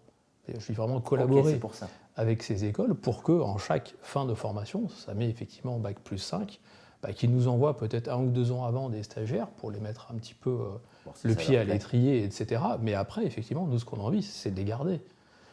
Et c'est vrai qu'aujourd'hui, nous, c'est difficile d'embaucher des personnes hautement qualifiées. Alors pour la jeune génération, c'est tout tracé. Après, pour les personnes en reconversion, comme tu disais, il existe d'autres formations comme Quali Sol, comme pour le solaire thermique, ou Quali PV pour le photovoltaïque. Et ce sont ils ont plusieurs modules, le module ELEC pour l'électricité, le module BAT pour la partie bâtiment. Et c'est vrai que même des personnes qui sont aujourd'hui en recherche de reconversion, il existe aussi d'autres solutions, d'autres métiers, d'autres formations très bien faites. Et puis bon, après, on est quand même aussi un site de e-commerce et YouTube est là, hein, clairement. Hein, que ce soit, encore une fois, sur ta chaîne, sur d'autres chaînes, sur la nôtre, il y a énormément de tutos et des personnes, encore une fois, avec de bonne volonté, bien bricoleurs, ils peuvent s'auto-former. Et tu vois, ce qui est fou, parce que tu parlais de YouTube, juste je me permets, désolé de rebondir dessus. Moi, quand j'ai commencé à présenter, c'est fou le nombre de personnes qui m'ont contacté pour me dire « Waouh, on a besoin de dire des choses » et malheureusement, on essaye de passer par les canaux les plus connus, télé, radio et tout, et on a du mal à avoir plus de 20 minutes au moins pour que les gens comprennent ce qu'on fait, parce que c'est souvent des formats courts quand on passe au JT, etc. Donc oui, YouTube, très important. La porte d'entrée est beaucoup plus simple, hein, clairement. C'est sûr. Même... Guillaume, n'hésite pas aussi, si tu veux. Non, mais vas-y aussi. Ce que tu viens de dire. On a la chance d'avoir fait énormément de télé, de reportages TF1, France 2, France 3. C'est génial. Mais honnêtement, déjà, on n'a aucun... Enfin, c'est très très compliqué d'avoir un regard sur ce qui va être dit, filmé au final. Donc on ne sait pas trop ce qui va en sortir. Et souvent, c'est un peu soit en décalage, soit il y a des fois on se dit mais pourquoi c'est sorti comme ça? Alors c'est pas du tout le message qu'on voulait passer. Il y a des fois on ne connaît pas non plus la ligne éditoriale réelle du journaliste. Donc, donc les intentions, etc. Et puis après, il y a aussi la prod qui a ses exigences, etc. Quand on a des formats où en fait on réduit la chaîne, comme pas la chaîne YouTube, hein, la chaîne humaine, forcément c'est beaucoup plus simple, comme pour tout, quoi. Et sur les formations, parce que c'est quand même, je pense, nouveau pour les Français, l'aquaponie, et ce que tu développes. Toi, tu formes, me semble-t-il. Est-ce que tu peux nous expliquer les réseaux? Alors déjà, alors on a une particularité sur Ecologia, c'est que depuis le début, comme je l'ai dit, il y a un aquaponie domestique, aquaponie, on va dire, commerciale. Aquaponie, j'aime pas le terme industriel, donc ça va être commercial à tous les niveaux. Il peut y avoir différentes échelles, le petit truc artisanal jusqu'à une grosse ferme, c'est du commercial. Et dans le domestique, j'y intègre l'aquaponie communautariste. Donc on peut raisonner la résilience à l'échelle d'une famille ou à l'échelle d'un village. Alors village, ça commence à devenir un peu plus grand, mais d'une communauté, ça existe beaucoup aux États-Unis. Et donc moi l'idée c'est que c'est quand même deux mondes assez différents. Il y en a un qui est quand même beaucoup plus axé sur, on va dire, l'autoconstruction et qui va être plutôt dans le low-tech, sauf quand c'est un truc qui nous faut vibrer tout ce qui va être high-tech. Donc ça va être le côté, ce que j'appelle moi aquaponie domestique, plutôt low-tech, même si c'est pas... Voilà. Et le côté commercial, où là, on peut être quelque chose qui peut être low-tech. Hein. En Afrique, on a des systèmes extrêmement low-tech, mais qui peut aussi être très, très high-tech. Donc voilà, le panel est là. Et donc, nous, ce qui nous a intéressé, c'est de parler à tout le monde. C'est notre principe fondamental, en fait, d'être vraiment un lien entre tous les acteurs. Et donc, et moi, la formation, c'est quelque chose qui m'a toujours motivé pour pouvoir essayer de transmettre, parce que je suis convaincu que l'aquaponie est un modèle qui réellement va pouvoir répondre à certaines problématiques qui se font de plus en plus, on va dire... Vas-y, lesquelles? Vas-y, cite. Je sais pas, par exemple, on a un mois de février sans flotte, tout le monde le sait maintenant. Pour des gens qui sont dedans, il n'y avait pas besoin d'avoir les médias pour savoir qu'on avait vraiment un gros problème. Que 2023, ça va être encore pire que 2022. Et donc, l'agriculture conventionnelle, si on ne change pas les règles, ça va être très compliqué. Et tout le monde est concerné. Parce que, je veux dire, autant on peut décider de ne pas aller au cinéma si on n'aime pas le cinéma. Celui qui décide d'arrêter de manger, bon courage. Donc, du coup, l'idée, c'est vraiment ça. C'est que, après, c'est la problématique de l'alimentation, la problématique de la disponibilité en eau, la problématique de la disponibilité en ressources pour fabriquer les fameux engrais dont on a besoin. Donc, je ne sais pas si tu es au courant de la crise du phosphore qui s'annonce, etc. Bien sûr. Donc, toutes on ces creuse, choses-là. On creuse à chaque fois. Voilà, hein, donc c'est toujours la même chose, hein, une planète aux ressources limitées, un monde limité, etc. etc.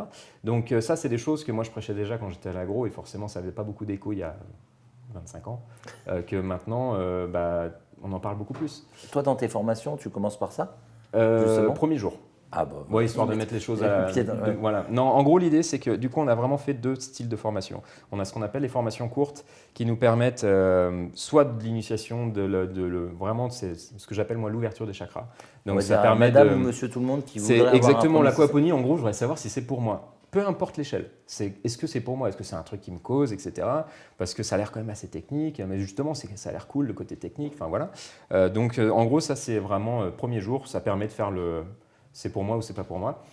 Et ensuite, on a la possibilité donc, de faire une formation courte, ce qui est en général sur un format 1 semaine, où l'idée, c'est je vais apprendre pour fabriquer mon système chez moi et avoir plein de tuyaux, sans faire de jeu de mots, sur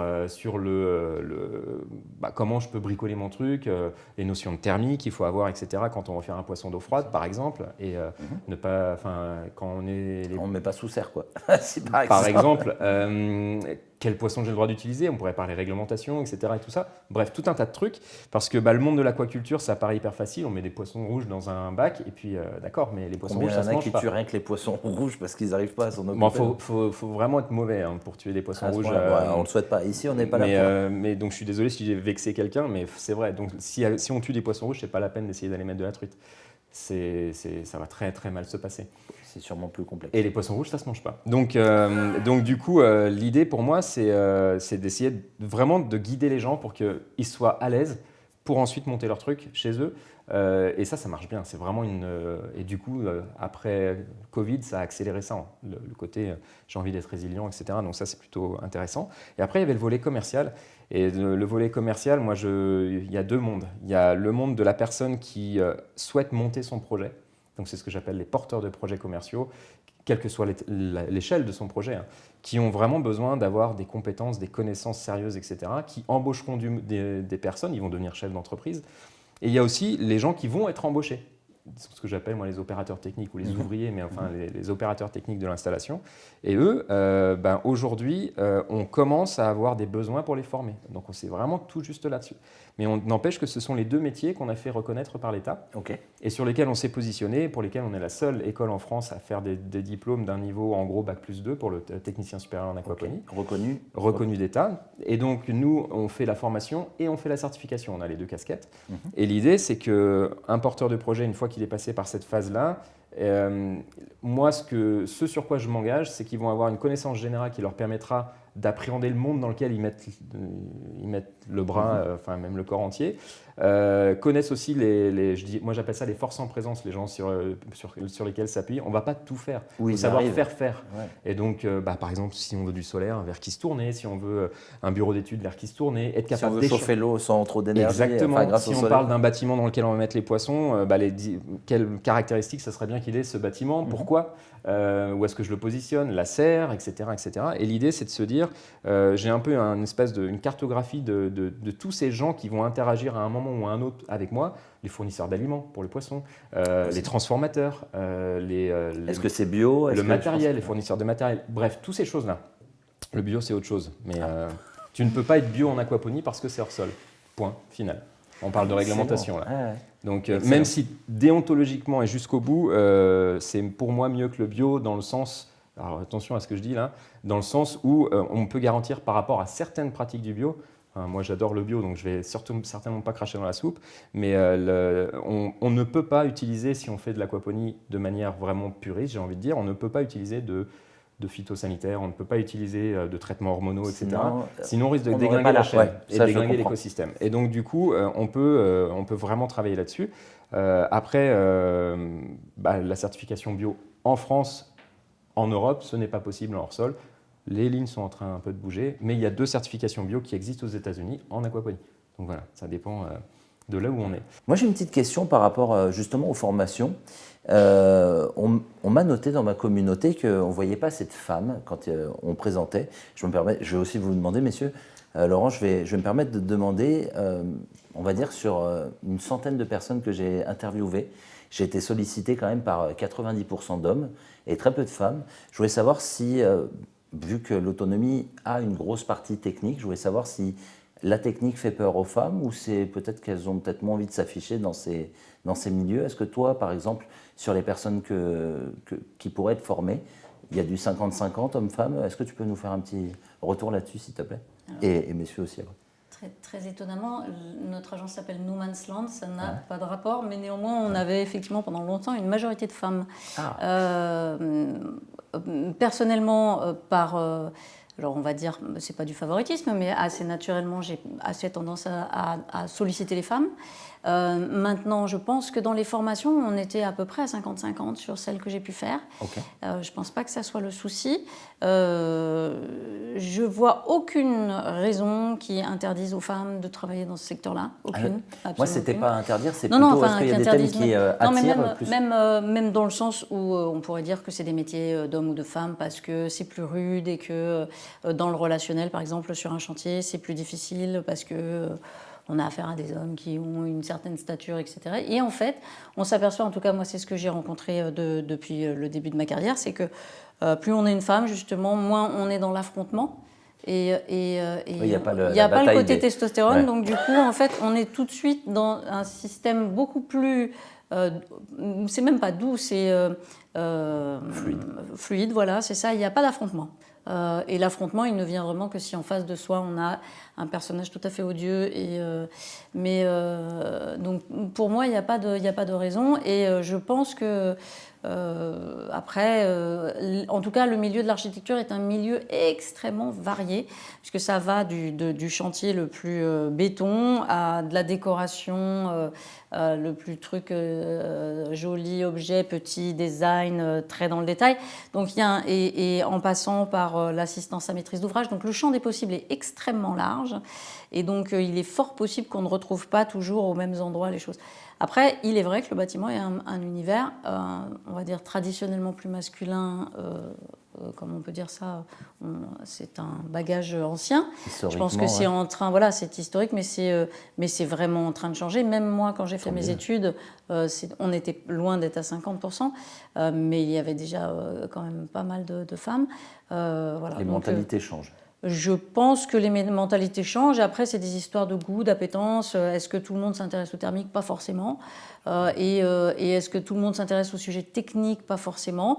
Non, je pense que peut-être que après, il y a aussi peut-être des histoires de personnalité, de gens qui sont plus visibles que d'autres.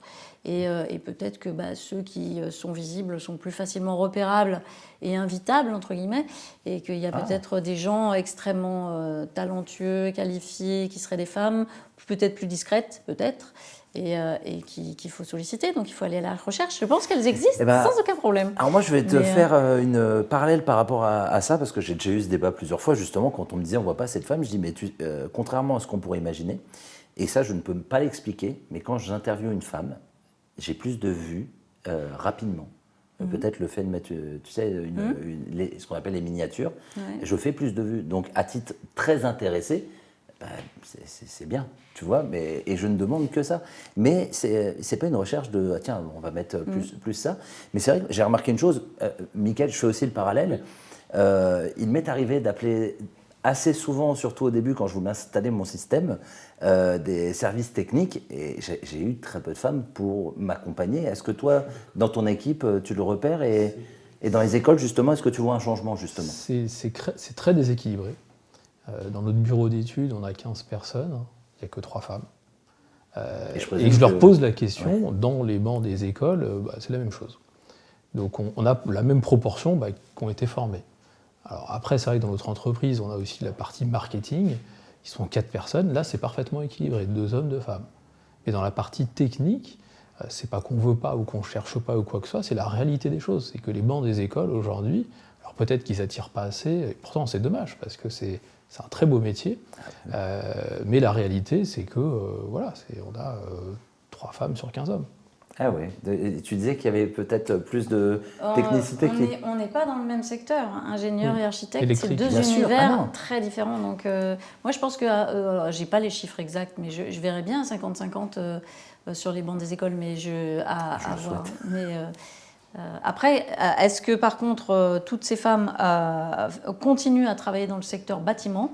Ça serait intéressant de voir des statistiques, mais je ne les ai pas, donc je ne vais pas m'avancer à dire des bêtises. Mais effectivement, c'est vrai que chez les ingénieurs, on voit beaucoup moins de femmes, comme chez les plombiers, ou comme il y a des secteurs où le nombre de femmes est très réduit. Donc, il y a tellement de demandes, il y a de la place pour vraiment beaucoup de monde encore. Toi qui formes, Guillaume, tu vois quoi comme tendance? C'est 50-50 aussi ou... Alors déjà, la première chose que je voulais dire, c'est que sur Ecologia, on avait plus de femmes que d'hommes dans notre entreprise. Pourquoi, comment est-ce qu'elles sont meilleures ou est-ce qu'elles nous supportent plus que les hommes? Je ne sais pas. Mais en tout cas, c'est un état de fait, c'est comme ça. Et dans les secteurs d'accueil, etc., en général, il y a quand même beaucoup de femmes qui travaillent là sur la partie du coup accueil des publics, etc. Sur la partie aquaponie, si je fais un espèce de benchmark réel de l'existant des fermes qui sont en train de se construire, il y a donc la ferme de Noémie qui est la seule ferme où c'est vraiment une femme qui est à la manœuvre. Après, il y a des couples, il y a beaucoup de couples en fait qui se lancent et c'est vrai que souvent c'est plutôt l'homme qui se met en avant par rapport aux formations, etc. Mais il ne faut jamais oublier le support de la femme qui est derrière, qui est essentiel dans le... C'est un couple, quoi. C'est vraiment ça qui fait que ça fonctionne. Par contre, dans les formations que je fais, on est à au moins 3/4 d'hommes, à chaque fois, systématiquement. Et donc ça, c'est pareil, je l'ai souvent dit, je ne me l'explique pas vraiment et assez régulièrement, quand une femme est là, c'est parce que son homme est là aussi. Et donc du coup, pourquoi? Je ne sais pas. Est-ce que c'est parce que... alors du coup, là, c'est vraiment la casquette aquaponie. Est-ce que c'est parce que ça fait très technique et que c'est vrai que dès lors qu'on est dans des trucs hyper techniques, c'est plus des hommes qui, en général, sont vraiment intéressés. C'est l'air de dire Laurence au début. Le côté je bidouille des trucs, etc. Par contre, la partie vivant, et notamment la partie végétale, c'est beaucoup plus l'apanage des femmes, par exemple. On s'en rend compte souvent dans une ferme. Bon, le gars va gérer la technique, va gérer commercialisation et puis les poissons. Et puis voilà, c'est un peu le stéréotype. C'est un cliché, hein, mais c'est un peu comme ça que ça se positionne dans la réalité dans beaucoup de cas. D'où ma question, justement. Mickaël, tu voulais... Moi, ça me fait penser, tu parlais de couple. Nous, lorsqu'effectivement les personnes nous contactent, c'est souvent un couple. Et c'est souvent effectivement l'homme qui démarre le début, en fait, qui apporte les besoins, enfin, qui parle d'un point de vue technique. Mais à chaque fois qu'on passe à l'étape il faut passer à l'acte d'achat, c'est toujours la femme qui tient les bourses du foyer. Puis écoutez, je vous passe ma femme, c'est elle qui va gérer. Ah mais c'est pas automatique, mais c'est vraiment c'est flagrant. En fait, on a l'impression que chacun a son rôle. S'ils trouvent leur équilibre comme ça, tant mieux, pourquoi pas. Mais c'est souvent effectivement l'homme qui parle technique, qui est le responsable des choix, etc. Et après la partie paiement, écoutez, je vous passe ma femme, c'est elle qui s'occupe du paiement. Quelle est pour chacune la question, ou les questions, allez, on va essayer d'ouvrir vraiment comme ça, les questions qui reviennent le plus? Mais moi, en tout cas en parlant de mon domaine d'attribution, la question qui revient énormément aujourd'hui, les gens ont vu les films que j'ai fait sur YouTube, l'information sur toutes les techniques naturelles qu'on pouvait adopter dans le bâtiment. Et la question qui revient le plus souvent, c'est est-ce que vous avez un artisan à me proposer dans ma région? Et là, il y a un grand vide. Parce qu'en réalité, la notion écologique, la notion de formation a pris tellement de temps à se mettre en place qu'il y a des zones en France, c'est carrément des no man's land, des zones entières où il n'y a aucun éco-bâtisseur.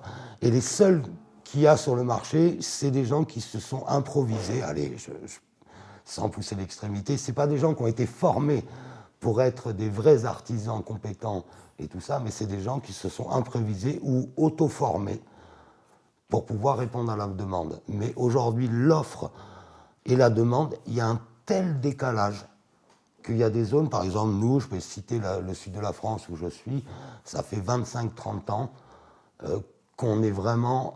il y a des vrais professionnels de l'éco-construction, avec des fournisseurs de matériaux qui sont là depuis 30 ans. Donc on est... Et quand les gens m'appellent, des zones que je ne vais pas citer en France, mais qui sont vraiment au balbutiement, au début de ça. Et la demande est tellement énorme que je pense qu'il va falloir accélérer le processus de formation et de professionnalisation, ou même pas de reconversion, mais des personnes qui étaient des artisans classiques, qui permettraient d'intégrer ce genre de technique avec du travail. Je pense qu'il y a une manne de travail incroyable. Il y a un vrai débouché à former des constructeurs ou même des restaurateurs de maisons avec ces nouvelles techniques qu'on parle beaucoup, que j'ai parlé beaucoup sur les films qu'on a fait avec Brian. Voilà, moi, la question qui revient le plus, c'est celle-là. Qui est là et qui vous avez à me conseiller pour réaliser nos travaux? Parce que l'autre partie, c'est des gens qui veulent s'approprier la construction et au niveau du coût financier d'une réhabilitation de maison, beaucoup de gens n'ont plus les moyens de faire appel aux artisans. Donc il leur reste une option, c'est faire eux-mêmes. Donc là, mon cadre professionnel aujourd'hui, c'est de la conseil-expertise et c'est permettre aux gens de leur donner au moins les recettes, de planifier les travaux par ordre de priorité et leur permettre, à travers des formations, de venir s'approprier le savoir-faire pour commencer à faire chez eux. Bah moi, en fait, c'est une succession de questions. Et c'est quasiment chaque fois le même schéma. Donc, la première, c'est quand on ne connaît pas du tout, mais les légumes, ils n'ont pas le goût de flotte ou le goût de caca de poisson. Bon, donc ça, c'est la porte d'entrée. Une fois qu'on a franchi ce cap-là, et qu'on s'intéresse et qu'on a envie de le bidouiller chez soi et de le faire, mais je mets combien de poissons en face de combien de salades? L'équilibre. Donc voilà, ça c'est la deuxième question. Donc là, on ne répond pas simplement, c'est plutôt des réponses de Normand. Peut-être ben que oui, peut-être ben que non, ça dépend. Et ensuite, il y a, quand on veut passer, on va dire, à une échelle vraiment de se dire, bon, je vise la résilience domestique ou je vise la commercialisation, mais je peux produire combien? C'est productif, d'accord, mais combien? Et du coup, la finalité, c'est est-ce que c'est rentable? Parce que mine de rien, l'aquaponie, ça coûtera toujours plus cher que de planter une graine dans son jardin en pleine terre. On résout des problèmes de disponibilité en eau, d'intrants, etc. D'accord, mais pour le faire, il faut de la technicité, même si on le fait en récup, si on le fait en low-tech, etc. Néanmoins, il y a quand même des choses à installer. Il y a quand même au minimum une mini-pompe quelque part, même si elle est toute petite, qui consomme. Donc il y a forcément cette notion de, oui, c'est un coût, et ce coût, il faut qu'il soit... Alors rentabiliser, ça dépend de la vision qu'on a de la chose. Donc c'est un peu cette succession de questions qu'on a. Combien de poissons peut-être aussi par volume d'eau C'est ça, c'est combien de poissons je mets en face de combien de salades. Non, mais par rapport au volume d'eau aussi. Ah oui, mais alors c'est qu'on rentre là dans les détails. Après, en fait, plus on descend, à chaque fois, c'est oui, mais alors là, et donc ça ouvre une nouvelle page, la page de la densité d'élevage. Combien on met de salade au mètre carré, c'est la même chose.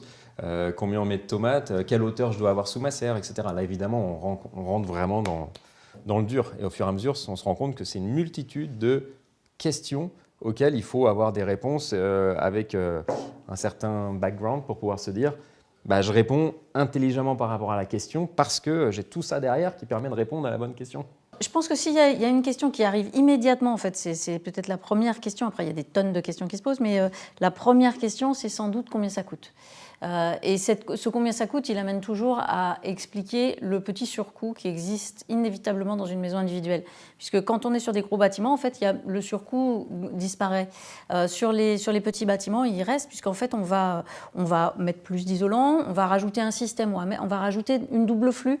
Là où il y avait une pauvre petite ventilation de rien du tout, cette double flux, elle va quand même amener du chauffage, et du coup, elle va permettre de supprimer quasiment, pas entièrement, mais en tout cas de réduire énormément la taille du chauffage qui va devenir une toute petite chose. Mais quand même, il reste, on va travailler beaucoup, très bien les fenêtres, donc elles vont coûter un peu plus cher. Bref, il y a un petit surcoût. Et ce petit surcoût-là, c'est sûr que si on l'isole et qu'on le regarde, on se dit, oui, une maison, ça coûte plus cher, donc forcément, je vais faire autre chose. Il faut vraiment arriver à penser coût global et à se dire sur combien d'années je rentabilise ça, est-ce que c'est intéressant? Et puis surtout, arriver à se projeter dans ce futur qui peut faire un peu peur les hivers, il fait froid, mais les étés, il va faire de plus en plus chaud. Et là, actuellement, là où on ne climatise pas, demain, on climatisera. Quand on voit, par exemple, les températures qui sont actuellement projetées à 2050 en France, c'est un petit peu terrifiant, puisqu'en fait, ils annoncent des températures qui sont incroyables, y compris dans des endroits où, pour l'instant, on était totalement bénis des dieux de ce côté-là, et où, en Bretagne, les gens disaient « non, mais... » climatisé, enfin, ça n'a pas de sens. Et où, quand on a eu 40 degrés à Brest cette année, là, d'un coup, les cerveaux se sont mis en route, on dit « Ah, finalement !» Et donc là, effectivement, on commence à avoir les gens qui... Enfin, il faut vraiment être devant la réalité des choses pour que les gens percutent sur les risques qu'il y a à investir. Et donc, pour éviter d'avoir cette climatisation dont on n'aura pas besoin si on est en passif, pour éviter d'avoir un gros chauffage, et parce qu'on n'en aura pas besoin si on est eh ben, il faut effectivement avoir ce coût de départ qui va être un peu plus cher et qui va permettre d'avoir en coût global, par contre, un bilan qui sera bon. Et je reviens sur peut-être justement la note, parce qu'en fait, nous, on a beaucoup travaillé la paille en espérant justement que ça soit quelque chose qui permette de baisser les coûts. Mais en fait, on a une matière brute, donc on peut se dire qu'effectivement, il n'y a pas l'industrie derrière qui va prendre des choses. Mais en fait, plus on a un matériau brut, plus on a un travail humain. Et ce qui coûte dans la maison, enfin en général, c'est l'être humain. Donc le fait de travailler, de faire de la main-d'œuvre coûte. Et donc si on doit faire construire une maison en paille, si on doit, oui, forcément, il ne faut pas espérer qu'elle soit moins chère. On arrive à faire moins cher quand on fait de l'autoconstruction. Et là, par contre, effectivement, on arrive à faire baisser les coûts. Mais dès lors qu'on est avec des gens qui travaillent, forcément, en fait, donc c'est vraiment une question de choix. De vouloir s'orienter vers des produits biosourcés de ce type-là. Après, on espère, on a essayé de travailler, nous, beaucoup sur la préfabrication, des choses comme ça, pour essayer de faire baisser les coûts. Pour l'instant, ça reste malheureusement encore utopique de croire que, sous prétexte qu'on a pris des matériaux qui sont effectivement sains, bruts, non travaillés, ils sont moins chers. Non, il y a forcément un travail, ils n'arrivent pas dans la maison, on n'est pas avec une baguette magique. Donc voilà, donc c'est un vrai choix et avoir des matériaux qui vont durer, qui sont pérennes, qui sont sains, qui sont bas carbone, qui sont etc. Oui, ça malheureusement ça se paye quand même.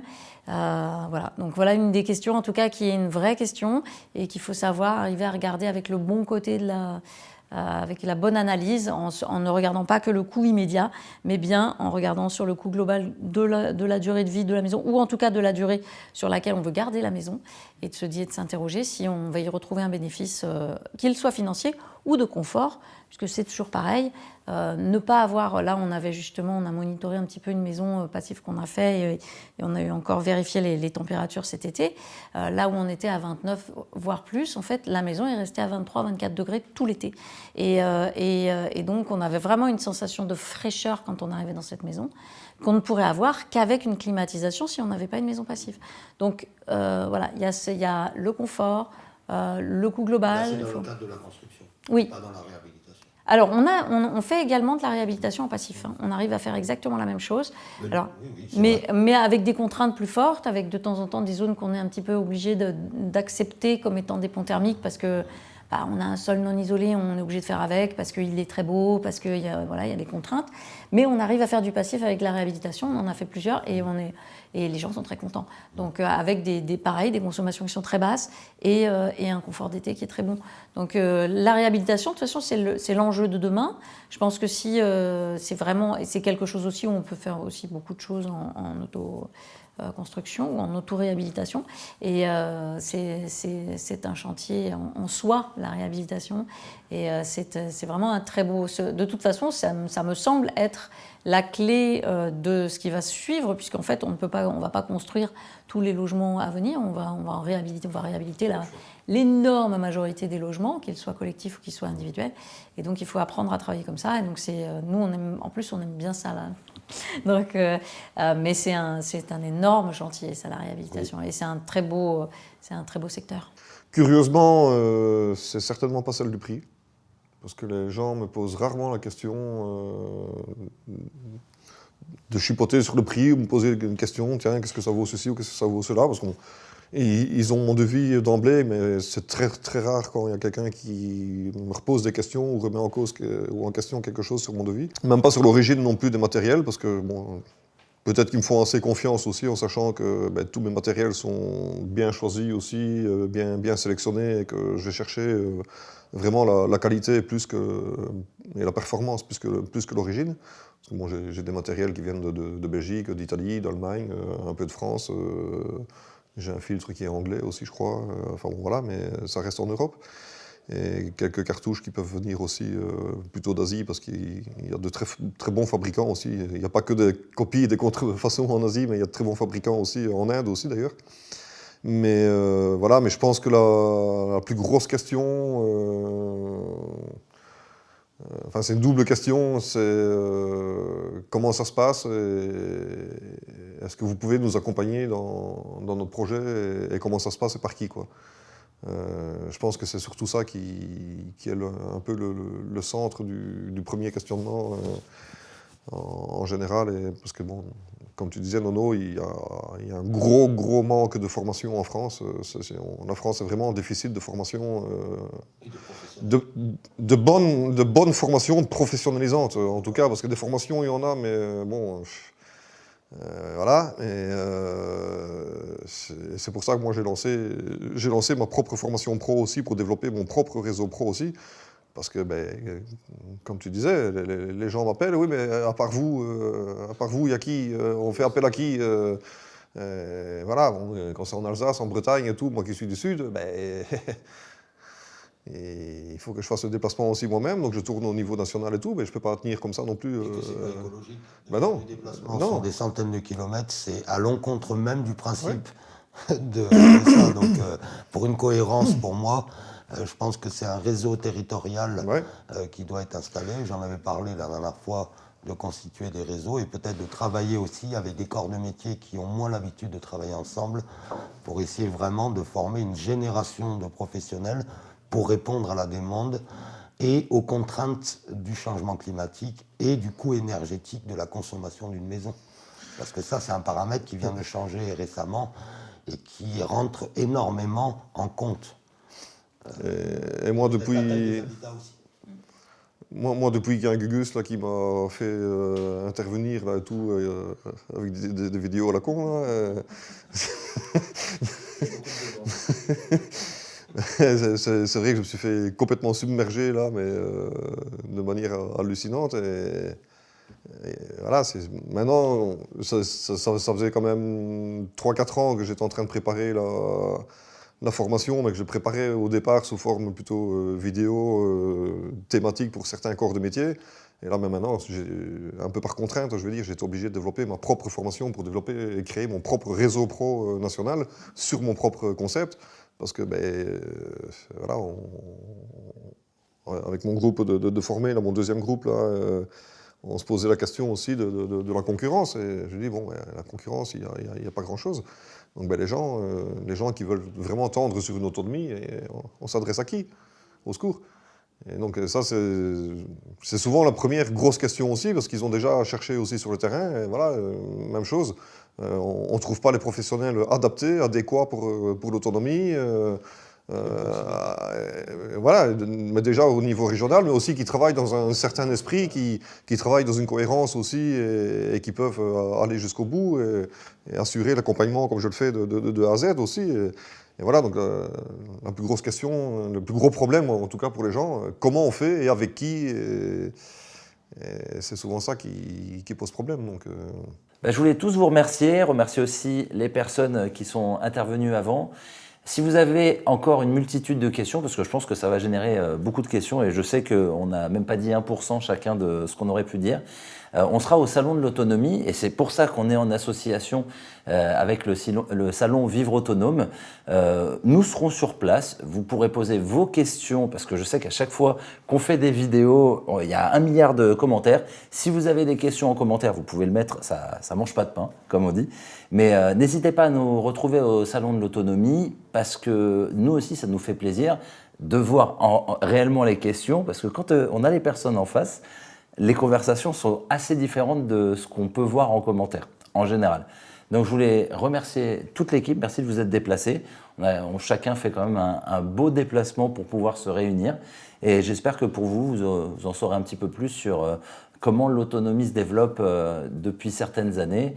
Et merci pour chacun d'être, pas rentré dans le détail, mais d'avoir partagé votre retour d'expérience. Merci. Merci à toi. Merci. Merci.